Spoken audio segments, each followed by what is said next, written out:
Munyirwa Ivan Nambika nate kuliko n'emboozi ng'ebitambudde naddala ku nteekateeka eza tractor. Kale tugendagenda ku Parliament y'eggwanga lya Uganda nate ababaka basabiddwa okufaayo nnyo okulondoola emirimu egiba nate giba gikolebwa eri gavumenti buli kimu kibeere nga kitambula bulungi. Okusinza nate bali begenda maaso mu ngeri egakuba muno empogolega w'omususi nate omubaka Albert Oduman agamba nti wabaddewo obunafu bw'ababaka naddala okulondoola ku mirimu egimu ekintu ekireeseewo naddala enkola ey'ekibogwe mu Parliament y'eggwanga lya Uganda. Abaka ba Parliament bagamba ekibalemesezza okulondoola entambuza y'emirimu mu gavumenti kwe kuba nti bafuna obusente butono nnyo naddala akaseera kano ke twakavaamu aka COVID. Parliament bimu ku bitongole bya gavumenti byasalibwa ensimbi era ng'ebadde ekolera ku bitundu 410 okumenya ddala emyaka 2.5 gye tukubye emabega. Bw'abadde ayogerako eri abaka ba Parliament ku musomo kubadde batendekebwa okufundikidde olunaku olwaleero eyali omubaka w'Ebukedya Albert Oduman ajjukiza ababaka nga guno gwe gumu ku mulimu gwe balina okuba nga bakola era oguba bwe basemateeka. You must have people at the heart. When you are saying this coffee deal is not good, you had the people in your hearts. So when the government programs succeed, one of the reasons is that Parliament was effective in oversight. When the government programs fail, you cannot stand up and whine that for us we did our part, it is the executive, it is the president and his team who implemented badly. We don't agree that. Ono asinzidde wano n'ategeeza ababaka nga batalina kutunuulira alipoota zokka ez'akalisuusu wa gavumenti wabula nabo balina okukola okunoonyereza nga bo ku lw'obulungi bw'abantu babe bakiikirira. Run corporation happens in the sessional committees. Committee on Health, Committee on Education, Committee on Budget, Committee on Finance.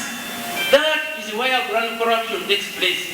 Don't point at only the findings of the Auditor General. I'm going to tell you about those. That's why you must put on all your glasses to check.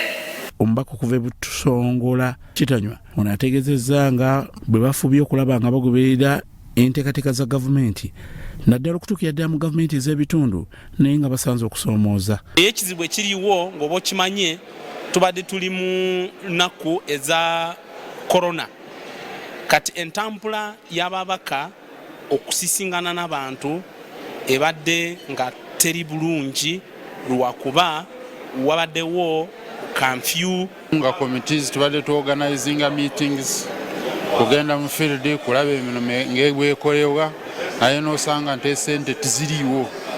So kati awo omulimu ogwe nyinza guwa 50%.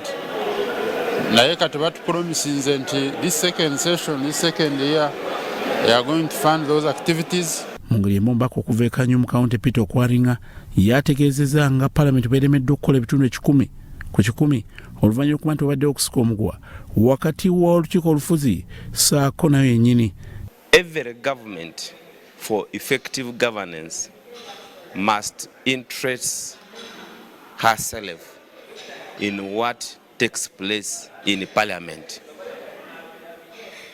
And because of that, a clash may tend to occur between the two arms. Mu mwaka guno ogusoose tusobodde okulambula ku nguudo, tusobodde okulambula ku projects ez'amasannyalaze n'okuyita accountability committees okuyita abantu okujja okunnyonnyola essente engeri gye baazikozesaamu. So mu kutendekebwa kuno twongera okubangulwa emirimu gyaffe gye tukola. Tubaddemu n'ebisuso ebitabadde birungi mu nsonga nti twali mu mbeera ya COVID therefore nga tetusobola kugenda mu field bulungi nga ne resources zaite ziriiwo tebaziteekawo ez'okugenda mu field bulungi. So somehow somewhere tubadde tulina challenge eyo.